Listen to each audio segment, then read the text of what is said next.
Good afternoon students. Last lecture में हम ये डिस्ट्रीब्यूशन ऑफ चार्जेस पढ़ रहे थे।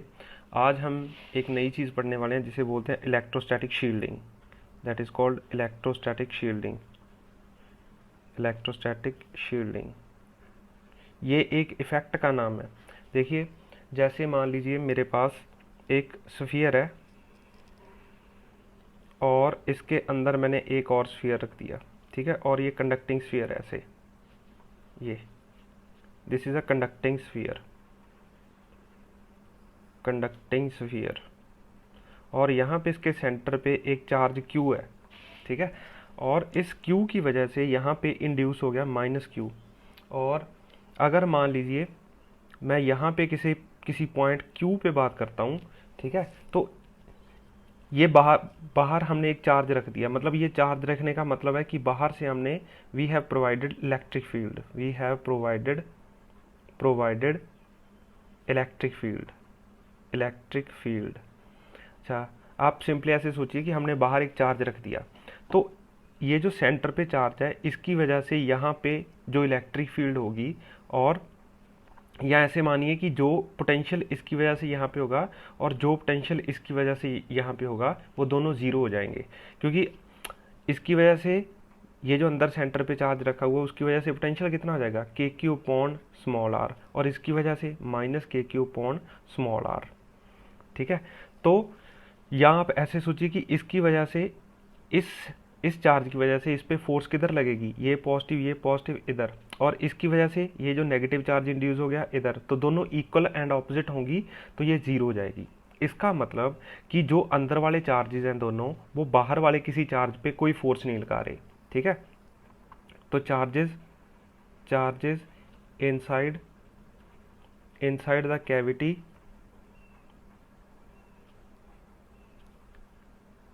is not affecting the outside charge, ठीक है। और हमने पढ़ा है कि इलेक्ट्रोस्टैटिक फोर्स है जो इलेक्ट्रोस्टैटिक फोर्स है जो that is action reaction pair. Action reaction pair होता है, एक्शन रिएक्शन पेयर। इसका मतलब कि अगर अंदर वाले बैठे हुए चार्जेस दोनों इस बाहर वाले चार्ज पे फोर्स नहीं लगा रहे, तो बाहर वाला चार्ज भी अंदर वाले दोनों चार्जेस पे कोई फोर्स नहीं लगाएगा। इसका मतलब ये दोनों चार्जेस बाहर वाली दुनिया से कट हो गए, ठीक है। इसका बाहर वाली इन दोनों का बाहर वाली दुनिया से कोई लेना देना नहीं है, ठीक है। This implies Q will also not affect inside charges, ठीक है। तो इसी चीज़ को हम इलेक्ट्रोस्टैटिक शील्डिंग बोलते हैं कि जैसे हमने किसी कंडक्टिंग कैविटी के अंदर कोई चार्जेस रख दिए, तो वो दो चार्जेस हैं जो उनका बाहर वाली दुनिया पे कोई इफेक्ट नहीं होगा, और बाहर वाली दुनिया का मतलब बाहर वाली इलेक्ट्रिक फील्ड का इन दो चार्जेस पे कोई इफेक्ट नहीं होगा, ठीक है। तो मतलब ये दोनों अपने आप को कट कर लेंगे बाहर वाली दुनिया से। This is called this is called this is called electrostatic shielding. This is called electrostatic shielding, electrostatic shielding. This is called electrostatic shielding, ठीक है। और देखिए, इस पॉइंट की अगर मैं बात करूं, इसकी और इसकी वजह से यहाँ पे इलेक्ट्रिक फील्ड कितना है, ज़ीरो। इलेक्ट्रिक फील्ड ज़ीरो है, और बाहर वाले चार्ज की वजह से भी ज़ीरो होगा, तभी तो यहाँ पे नेट इलेक्ट्रिक फील्ड ज़ीरो होती है कंडक्टिंग मटीरियल के अंदर, ठीक है। तो बेसिक सिंपल सी बात यह है कि जब हम किसी कंडक्टिंग कैविटी के अंदर किसी दो चार्जेस को रख देते हैं, तो बाहर वाली दुनिया का बाहर वाली इलेक्ट्रिक फील्ड का उन दो चार्जेस पे या उन नंबर ऑफ चार्जेस पे जो कंडक्टिंग कैविटी के अंदर रखे हुए हैं उन पे कोई इफेक्ट नहीं होता। And this is called electrostatic shielding. That is Y जितने भी हमारे सेंसिटिव इलेक्ट्रिक इंस्ट्रूमेंट्स हैं, ठीक है, उनको एक कंडक्टिंग कैविटी के अंदर रखते हैं, ठीक है। That is why sensitive sensitive जो बिजली पे चलने वाले, ठीक है, इलेक्ट्रिसिटी पे काम करने वाले इंस्ट्रूमेंट्स हैं, that is why sensitive instruments are kept inside conducting conducting cavity. ठीक है, तो ये होता है इलेक्ट्रोस्टैटिक शील्डिंग, कि जो अंदर चार्जेस रखे हुए हैं कैविटी के अंदर, उनका बाहर वाली दुनिया पे कोई इफेक्ट नहीं रहता। तो अगर इसकी कोई डेफिनेशन वगैरह लिखनी हो तो हम ये बोल सकते हैं दैट इफ वी सी, अगर ये दो चार्जेस हैं, that charges inside the charges inside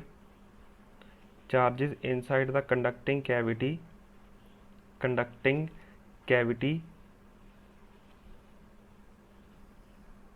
will not be affected by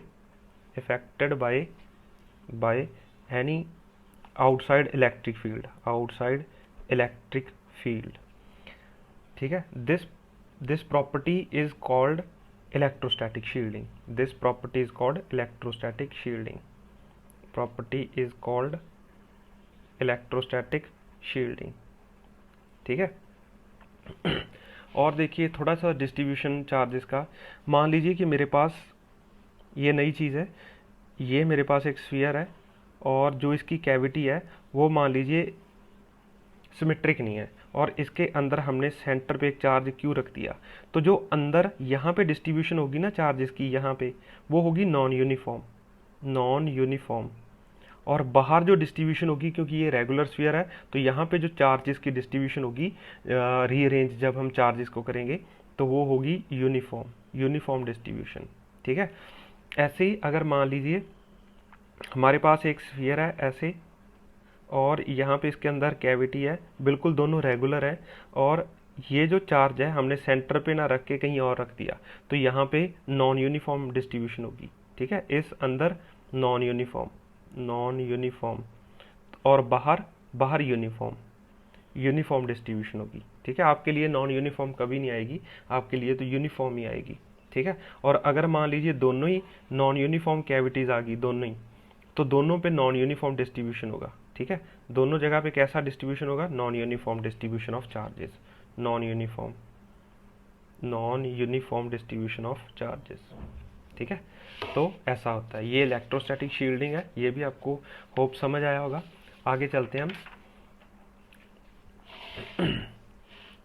next जो चीज़ है वो एक जेई का क्वेश्चन है। जेई ने एक बार क्वेश्चन पूछा था कि भाई हमारे पास एक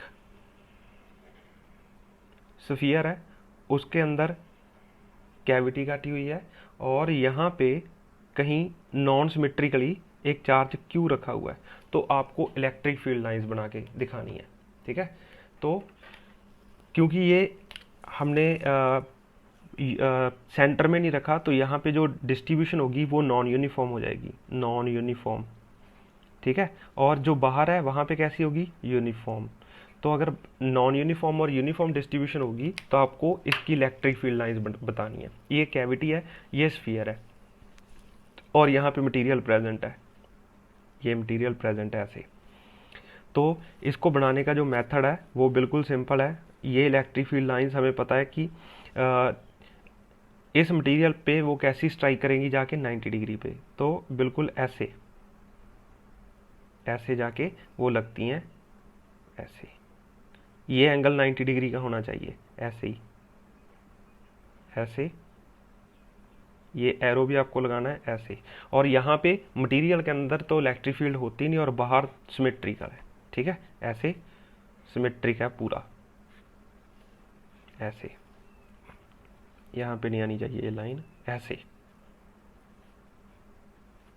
ये इलेक्ट्रिक फील्ड लाइन है such that all the angles are 90 degree. यहाँ पे 90 डिग्री पे वो स्ट्राइक कर रही हैं, या ऐसे मान लीजिए बाहर निकल रही हैं यहाँ से। ठीक है, तो ये जेई का क्वेश्चन था, ये जेई ने पूछा हुआ है क्वेश्चन। ठीक है, बस उसके लिए आपको थोड़ा सा ध्यान चाहिए, और अगर ऑप्शन के साथ तो ये और आसान हो जाता है। ठीक है, तो इसके बाद हमारे पास जो नई चीज़ आती है दैट इज़ कॉल्ड टचिंग और कनेक्टिंग प्रॉब्लम्स। टचिंग और कनेक्टिंग प्रॉब्लम्स, टचिंग और कनेक्टिंग प्रॉब्लम्स। मान लीजिए कि हमारे पास दो स्फीयर्स हैं, ऐसा स्फीयर है और इसका रेडियस r है और इस पे चार्ज q है, और यहाँ पे एक और स्फीयर है, इसका रेडियस है मान लीजिए 4r, इसका रेडियस है 4r और इस पे चार्ज है q, 2q। और अगर मान लीजिए मैंने इन दोनों को ऐसे मिला दिया कंडक्टिंग वायर से इनको मिला दिया, तो चार्ज किधर से किधर फ्लो करेगा, इधर से इधर या इधर से इधर, सोच के बताइए। तो चार्ज जो है वो इधर से इधर फ्लो करेगा, क्यों, ऐसे चार्ज फ्लो करता है मान लीजिए ये, और इलेक्ट्रिक फील्ड भी किधर होगा, इस डायरेक्शन में होगा, क्यों, क्योंकि चार्ज फ्लो करता है हायर पोटेंशियल से लोअर पोटेंशियल की ओर, ठीक है। चार्ज फ्लोज पॉजिटिव चार्ज की बात करें, positive charge flows from higher to lower potential, हम पॉजिटिव चार्ज लेके ही पढ़ेंगे, ठीक है, हायर टू लोअर पोटेंशियल। तो ये चार्ज तब तक फ्लो करता है until potential becomes equal, potential becomes equal, जब तक पोटेंशियल इक्वल ना हो जाए तब तक फ्लो करता है। तो इसका पोटेंशियल कितना है, वो है K Q upon capital R, और इसका पोटेंशियल कितना है, के इंटू 2q अपॉन 4r। तो 2 ने 2 को मार लिया तो के क्यू अपॉन 2r, तो मतलब दिखता है इसका पोटेंशियल ज़्यादा इसका कम है। अब चार्ज कितना फ्लो करेगा, ये q है जो फ्लो कर रहा है, वो हमें फाइंड करना है। तो मान लीजिए कि यहाँ से q फ्लो करके इधर चला गया, ये स्मॉल q, तो आपको ये स्मॉल q बताना है। तो देखिए अगर मान लीजिए यहाँ पे चार्ज q माइनस q रह गया फ्लो करके, और इधर 2q प्लस q आ गया फ्लो करके, ठीक है, तो वो q आपको पता करना है।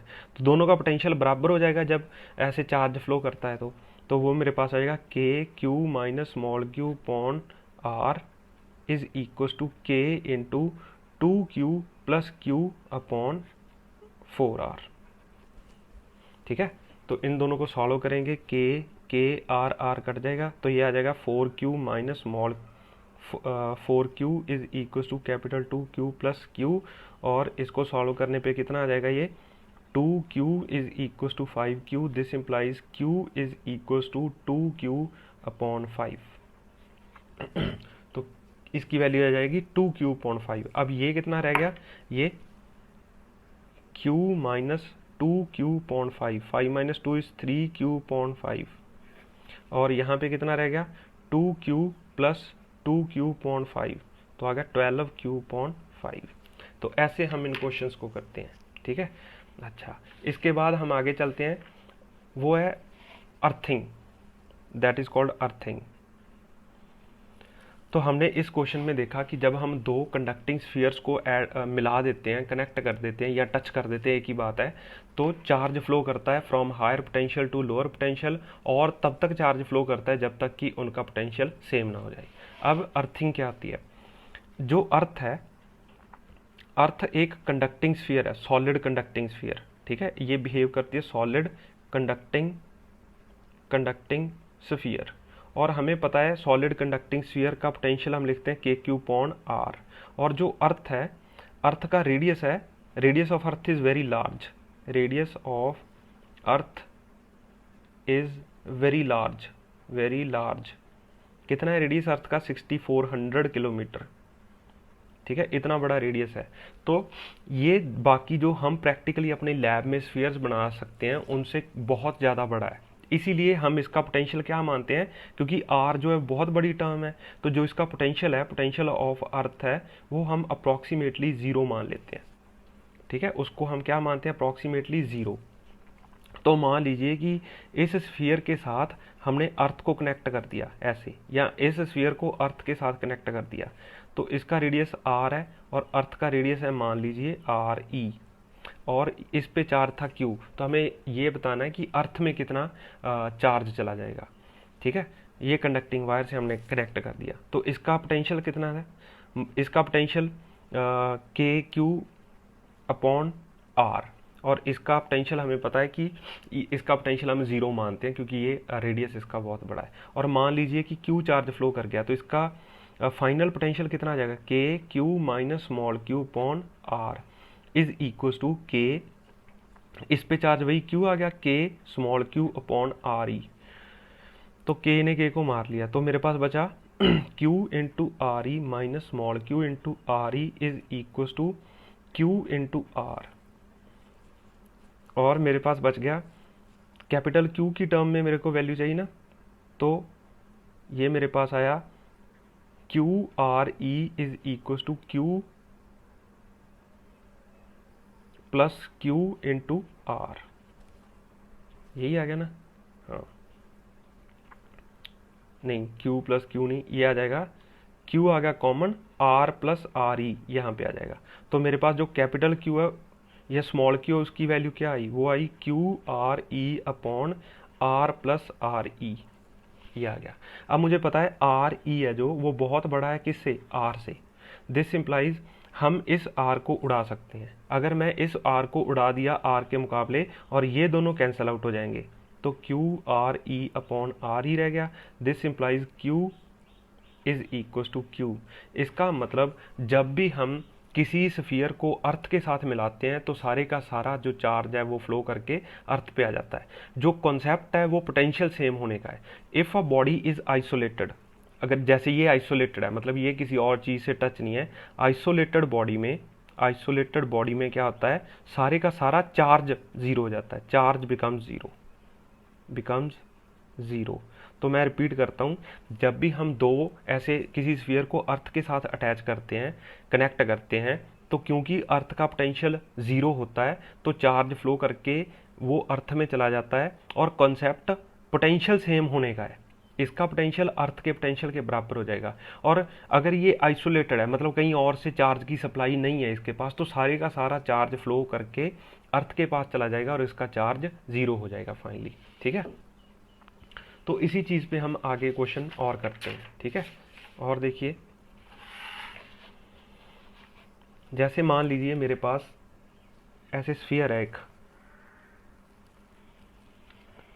और इसका रेडियस है r, और इस पे हमने चार्ज मान लीजिए q डैश दे दिया, या ऐसे इसको हमने अर्थ कर दिया ऐसे, और यहाँ से किसी दूरी d पे हमने इसके सेंटर से जो डिस्टेंस d है, और यहाँ पे एक चार्ज q रख दिया, तो फाइनली इस पे जो चार्ज आ जाएगा वो q डैश आ जाएगा। तो आपको q डैश बताना है। ठीक है, और मान लीजिए इस पे चार्ज q डैश आ गया, तो q डैश की वैल्यू बतानी है, फाइंड q डैश। तो q डैश कैसे फाइंड करेंगे, ठीक है, देखिए कैसे फाइंड करेंगे। हमने इस स्फीयर को अर्थ कर दिया, इसका मतलब इसका जो फाइनल पोटेंशियल है वो ज़ीरो होना चाहिए। तो इस स्फीयर का अपने खुद चार्ज की वजह से पोटेंशियल कितना है, K Q dash upon R, plus इस बाहर वाले चार्ज की वजह से इसका पोटेंशियल कितना है, वो है K Q upon D, that is equal to zero. ठीक है, तो ये समझ आया कैसे लिखा, क्योंकि इस स्फीयर का पोटेंशियल फाइनली जीरो हो जाएगा, इसके खुद की वजह से पोटेंशियल कितना है, K Q dash upon are, और बाहर वाले किसी चार्ज की वजह से इसका पोटेंशियल कितना आ गया, के क्यू अपॉन डी। अब इसको मैं सॉल्व करूंगा तो मेरे पास क्यू डैश की वैल्यू आ जाएगी। ठीक है, तो ये मेरे पास K Q dash upon R is equal to minus K Q upon D. तो के ने के को मार लिया, तो क्यू डैश की वैल्यू कितनी आई, Q dash is equal to minus Q R upon D, ये वैल्यू आ गई। ठीक है, ऐसे ही एक आधा क्वेश्चन और कर लेते हैं, आपको समझ आ जाएगी। जैसे मान लीजिए मेरे पास एक स्फीयर है और इसका रेडियस है आर, हमने इस स्फीयर को अर्थ कर दिया ऐसे, और यहाँ से किसी डिस्टेंस डी पे हमने -2q चार्ज रख दिया यहाँ पे, और ऐसे ही इसके सेंटर से d डिस्टेंस पे q चार्ज रख दिया। ठीक है, ऐसे यहाँ से ये d डिस्टेंस पे और यहाँ से भी d डिस्टेंस पे चार्ज रख दिया, और इस पे चार्ज मान लीजिए q डैश आ गया। तो आपको ये बताना है फाइंड q डैश। तो इसकी खुद की वजह से पोटेंशियल कितना आ गया, K Q dash upon R, plus इसकी वजह से पोटेंशियल कितना होगा इस पे, वो आ जाएगा माइनस के इंटू 2q अपॉन डी, और इसकी वजह से positive K Q upon D is equal to zero. इस इक्वेशन से आप q की वैल्यू निकाल सकते हो q डैश की। ठीक है, अच्छा आगे चलते हैं और देखिए, अब हमारे पास जो क्वेश्चन है वो है दो शेल्स के। ठीक है, दो शेल्स हैं मेरे पास, एक शेल के अंदर एक शेल रखी हुई है। जैसे मान लीजिए ये मेरे पास एक शेल है, ठीक है, और इसका रेडियस है r, इसका रेडियस है आर, और इस पे हमने एक और शेल रख दी और उसका रेडियस है मेरे पास 2r।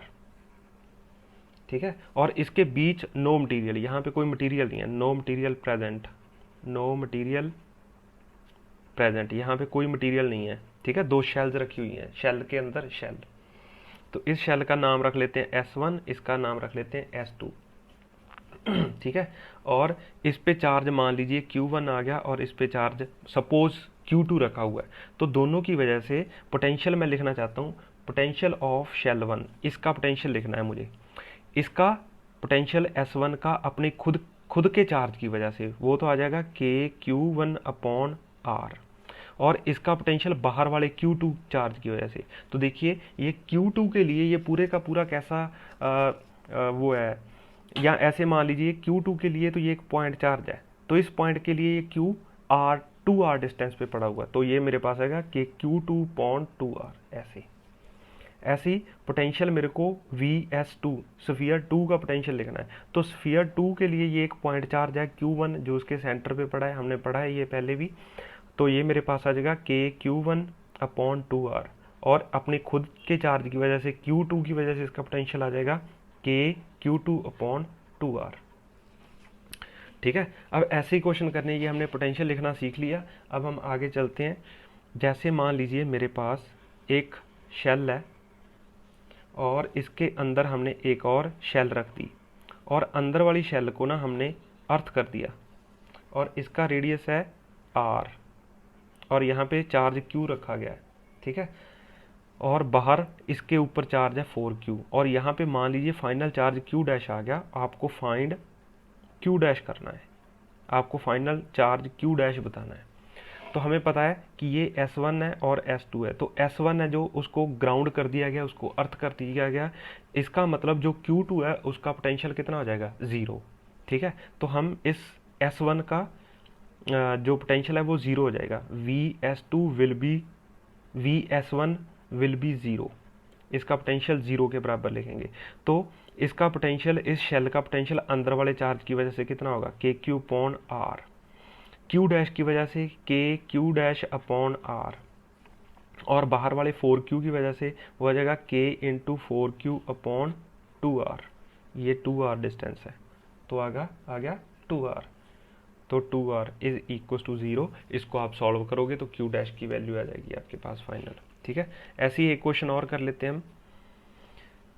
जैसे मान लीजिए मेरे पास एक ये स्फीयर है बाहर वाला, और इसके अंदर एक और स्फीयर है, और इसके अंदर एक और स्फीयर है, 3 स्फीयर हैं, और ये जो बीच वाला स्फीयर है इसको हमने अर्थ कर दिया। ठीक है, और इसके सेंटर पे ये R रेडियस है, इसके सेंटर पे 2Q का चार्ज रख दिया। ये मेरे पास 2R डिस्टेंस है, और ये डिस्टेंस है मेरे पास 3R। ठीक है, और इस पे जो चार्ज गिवन है वो है मेरे पास, इस स्फीयर पे Q डैश चार्ज है, और इस पे -Q चार्ज है बाहर, और जो बाहर वाला, बिल्कुल बाहर वाला है, उस पे चार्ज Q है। तो आपको Q डैश बताना है, फाइंड फाइनल Q डैश। ठीक है, फाइंड Q डैश। तो जिस स्फीयर को हमने ग्राउंड कर दिया, अर्थ कर दिया, हम उसी का पोटेंशियल लिखते हैं।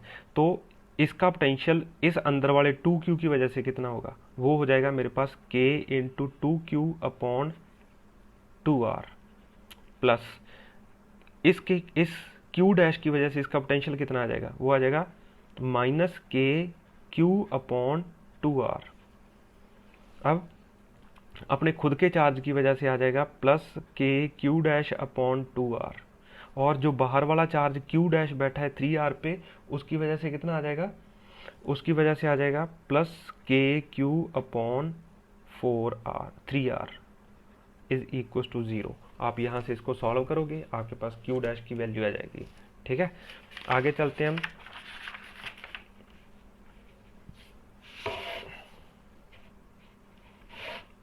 देखिए ऐसे ही एक और क्वेश्चन है, मैं इसको सॉल्व नहीं कर रहा, मैं नहीं चाहता कि ऐसी टाइम वेस्ट करें उस चीज़ पे, आप उसको सॉल्व कर सकते हो। मान लीजिए कि हमारे पास एक स्फीयर है, ऐसे शेल है, स्फेरिकल शेल, और इसके अंदर एक और स्फेरिकल शेल है। इसका रेडियस है r और इसका रेडियस है 2r, और इस पे चार्ज है मान लीजिए q, और इन दोनों को हमने एक वायर से कनेक्ट कर दिया। ठीक है, ये कंडक्टिंग वायर है, ये कंडक्टिंग वायर से, conducting wire. Find final charges on sphere, find final charges, final charges, charges on spheres, on spheres, दोनों पे आपको फाइनल चार्ज बताना है। तो होगा क्या कि जब मैं इन दोनों को कनेक्ट करूंगा तो यहाँ से कुछ चार्ज फ्लो करके, क्यू चार्ज फ्लो करके बाहर वाले पे चला जाएगा। ठीक है, तो फाइनली दोनों का पोटेंशियल सेम हो जाएगा। तो इस पे जो फाइनल चार्ज आ जाएगा वो कितना आ जाएगा, क्यू माइनस स्मॉल क्यू, और इस पे क्यू स्मॉल क्यू आ जाएगा, क्योंकि स्मॉल क्यू तो चल के बाहर आया।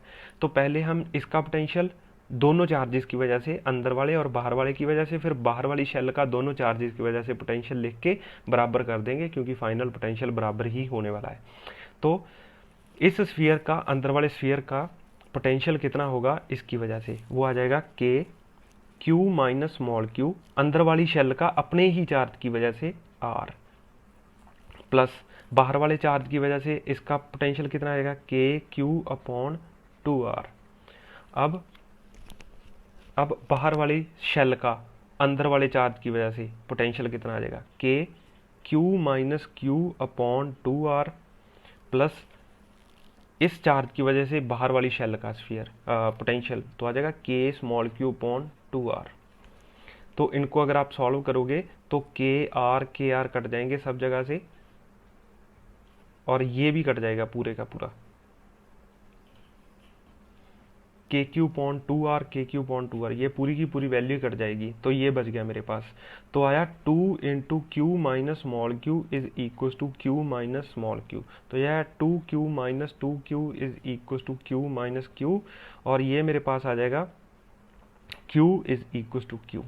ये क्या हो गया, मतलब सारे का सारा स्फीयर चार्ज बाहर आ गया जो अंदर था। हाँ बिल्कुल, अगर आप ध्यान से देखोगे ये तो मैथमेटिकली हमने प्रूव कर लिया, ये तो हम अकल से भी बता सकते थे कि जब हमने इनको कनेक्ट कर दिया कंडक्टिंग वायर से, तो ये तो एक सॉलिड शेल की तरह बिहेव करने लगा। और हमने पढ़ा है कि जब भी हम एक कंडक्टिंग शेल को चार्ज देते हैं तो वो सारे का सारा चार्ज आउटर सरफेस पे रिजाइड करता है, अंदर नहीं होता। इसीलिए जब मैंने दो शेल्स को कनेक्ट कर दिया तो सारे का सारा चार्ज चल के बाहर आ गया। ठीक है, तो मैथमेटिकली भी हमने प्रूव कर लिया कि सारे का सारा चार्ज बाहर रहता है। और हमने पहले भी पढ़ा है कि जब हम किसी कंडक्टर को चार्ज देते हैं और वो कंडक्टर कनेक्ट होते हैं अंदर से, तो सारे का सारा चार्ज फ्लो करके बाहर आ जाता है। ठीक है, तो ये मेरा कॉन्सेप्ट है। आगे चलते हैं, ये चीज़ आप लिख लेना अपने शब्दों में कि जब मैं दो ऐसे कंडक्टर के ऊपर मैं चार्ज देता हूँ तो वो बाहर वाले सरफेस पे रिजाइड करता है। ये हमने इस एग्जांपल से प्रूव कर लिया। जब मैंने इन दोनों को कनेक्ट किया तो ये सिंगल एक चीज़ बन गई। ठीक है, इसीलिए सारे का सारा चार्ज फ्लो करके बाहर आ गया। अब हम डिस्ट्रीब्यूशन ऑफ चार्जेस की तरफ चलते हैं। Distribution of charges, distribution of charges, ये जो हम क्वेश्चन कर रहे थे इससे पहले, उन क्वेश्चंस में हमने वो पूरी की पूरी डिस्ट्रीब्यूशन पहले ही कर दी थी। ये जो मैं यहाँ पे आपको कह रहा हूँ ना कि फाइनल चार्ज क्यू डैश हो गया, ये तो डिस्ट्रीब्यूशन मैंने करके दी है। अब आपको सपोज डिस्ट्रीब्यूशन नहीं दी तो डिस्ट्रीब्यूशन ऑफ चार्जेस आपको करना है। ठीक है, इसमें आप ध्यान रखोगे, first you will solve the question, then we will distribute charges। पहले अगर डिस्ट्रीब्यूट करने लग गए तो प्रॉब्लम आ जाएगी। तो देखिए मेरे कहने का मतलब क्या है, मैं आपको डिस्ट्रीब्यूशन के बारे में थोड़ा सा बताता हूँ। ऐसे मान लीजिए मेरे पास एक शेल है, ऐसे एक और शेल है। इस शेल के सेंटर पे हमने क्यू चार्ज रख दिया और इस पे हमने क्यू चार्ज दे दिया और बाहर वाली शेल पे 3q चार्ज दे दिया। तो होगा क्या, इस क्यू की वजह से यहाँ पे माइनस क्यू चार्ज आ जाएगा। अगर यहाँ पे माइनस क्यू चार्ज आ गया तो एक पॉजिटिव क्यू बाहर भी जाएगा, तो बाहर वाली शेल पे 2q चार्ज हो जाएगा। एक माइनस क्यू, एक क्यू पहले से था इसलिए 2q।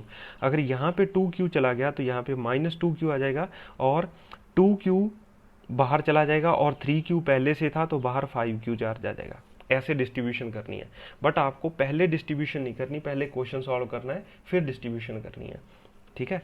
तो इसको कैसे करेंगे, एक क्वेश्चन हम देखते हैं। सपोज हमारे पास एक शेल है ऐसे, और इसके अंदर हमने 2 शेल्स और रख दी, एक शेल ये है और एक शेल ये है, और ये रेडियस है r, ये रेडियस है r, ये रेडियस है 2r, और ये रेडियस है 3r, और इस शेल को हमने अर्थ कर दिया, बीच वाली शेल को, ठीक है। और इस पे जो चार्ज था वो था q, और बाहर वाली शेल पे चार्ज था -6q सपोज, और यहाँ पे जो q डैश है वो आपको फाइंड करना है। तो सबसे पहले हम q डैश फाइंड करेंगे, उसके बाद हम डिस्ट्रीब्यूशन करेंगे।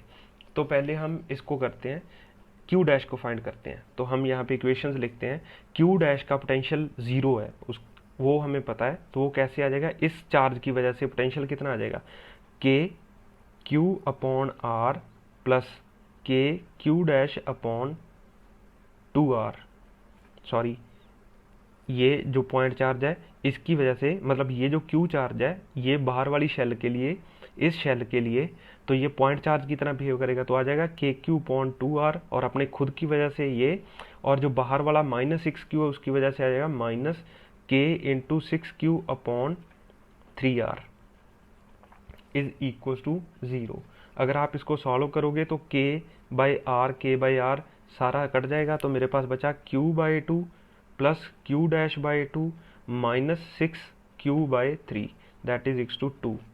तो मेरे पास आया q/2 plus q dash by 2 is equal to 2q। तो q dash by 2 is equal to 2q plus minus q/2। तो ये मेरे पास आ गया 3q/2। तो q डैश की वैल्यू मेरे पास क्या आ गई, 3q। तो 3q वैल्यू आ गई q डैश की। इसका मतलब यहाँ पे चार्ज है जो q डैश है वो 3q है। अब हम इसकी डिस्ट्रीब्यूशन करेंगे। अब डिस्ट्रीब्यूशन कैसे करनी है, अगर यहाँ पे q चार्ज है तो यहाँ पे कितना होना चाहिए अंदर इसके, यहाँ पे होना चाहिए -q।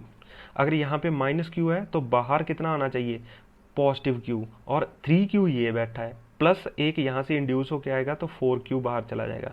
अगर यहाँ पे 4q है तो यहाँ पे भी कितना आना चाहिए, -4q, और -4q तो +4q बाहर जाएगा, और -6q पहले बैठा है, -6q प्लस 4q, तो कितना आ जाएगा यहाँ पे 2q चार्ज बाहर आ जाएगा। तो ऐसे हमें डिस्ट्रीब्यूशन करनी है।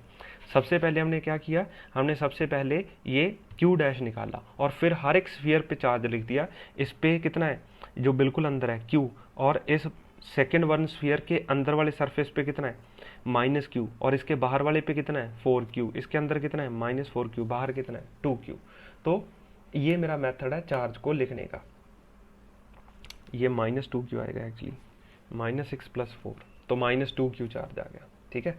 ऐसे ही एक क्वेश्चन हम और करते हैं।